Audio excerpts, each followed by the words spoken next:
Hi guys, it's story time with Grandma. Tonight we're going to read Otis.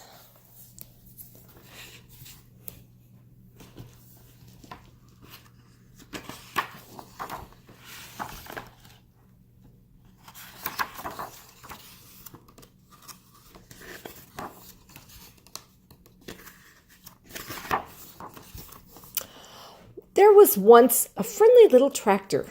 His name was Otis, and every day Otis and his farmer worked together taking care of the farm they called home. Otis liked to work. But after working hard all day, Otis was ready to unwind and play. He would ride the rolling hills and skirt Mud Pond down by the corn. He would leapfrog bales of hay and explode through haystacks.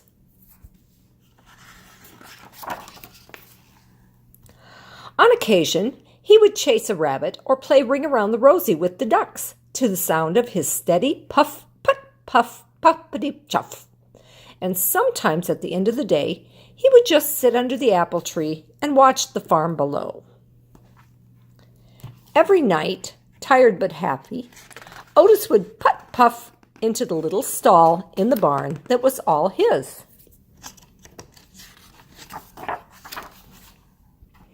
One night, when Otis was fast asleep, the farmer brought a beautiful baby calf into the barn. The calf bawled and bawled for her mother. But when the sleepy sound of the soft puff, puppity-chuff came from the next stall, the scared little calf stopped bawling and drifted off to sleep.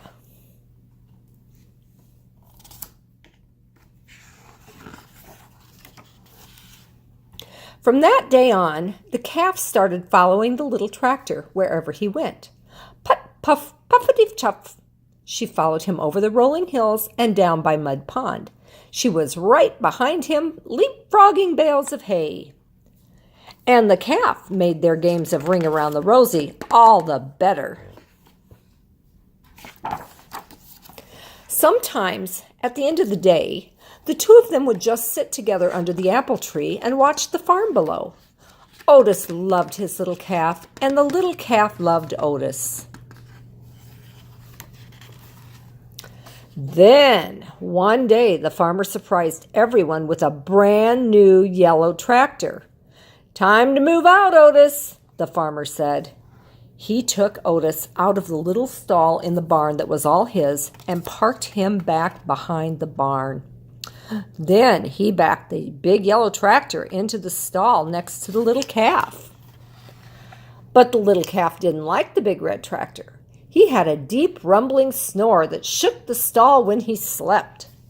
There was no one to purr the little calf gently to sleep, no one to spend her days with. And Otis could not even see his farm as the weeds began to cover his tires. His friend often sat with him, but she could not get him to play like the old days. It was early summer when the farmer discovered a poster. "Who has the prettiest calf in the land? Judges will decide at the county fair and award a fancy blue ribbon to the winner." The farmer knew the answer. He would show the little calf. But on the morning of the fair, the little calf was nowhere to be found. She had wandered down to Mud Pond by the cornfield to cool off. When she waded into the muddy water, her feet sank. With every step, she sank deeper and deeper and deeper. The little calf was stuck in Mud Pond. "Get the hands!" the farmer shouted when he saw her. All the farmhands came running with their ropes, but the more they tugged, the more stuck the calf got. "Get the big yellow tractor!" the farmer shouted. "He can save her."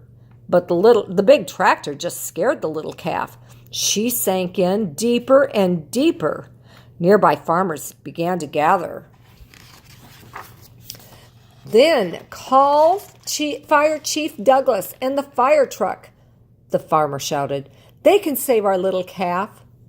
But the sight of the big red fire truck startled the little calf even deeper. The farmer was fit to be tied. If the farmhands and the big tractor and even Fire Chief Douglas and his fire truck couldn't save the little calf, who could? Suddenly, the little calf's ears perked up. Over the hum of the growing crowd, there was a faint sound in the distance, a soft, rhythmic put, purr, put, puppity-tuff. The crowd turned and looked. The sound became louder. Put, puff, puppity-chuff. And all at once, Otis puffed from around the barn. He turned and headed straight toward Mud Pond. Otis puffed down the rolling hill and pulled right up next to the muddy water's edge. The calf heard her friend's puttering purr and bawled. It was something like a hello. Then, to the sound of his gentle chuff and to the amazement of all the people in the crowd, Otis slowly began to circle the pond. He circled, and the little calf turned and turned, never taking her eyes off her friend. With each ring Otis made around Mud Pond, the muddy grip loosened until the calf was able to stumble out of the pond on her own. The two friends had found each other again.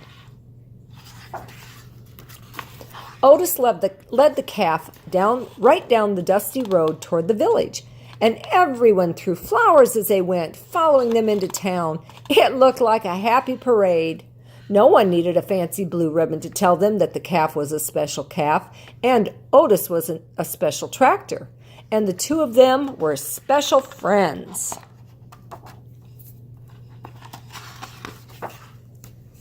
From that day on, the farmer discovered that with Otis's puttering purr beside the chicken coop, his chickens laid more eggs. At milking time, with Otis's gentle chuff nearby, his cows produced more milk. On occasion, Otis even got to join the farmer and the big yellow tractor out in the fields. But often at the end of the day, Otis would just sit with his friend under the apple tree and watch the farm below. The end.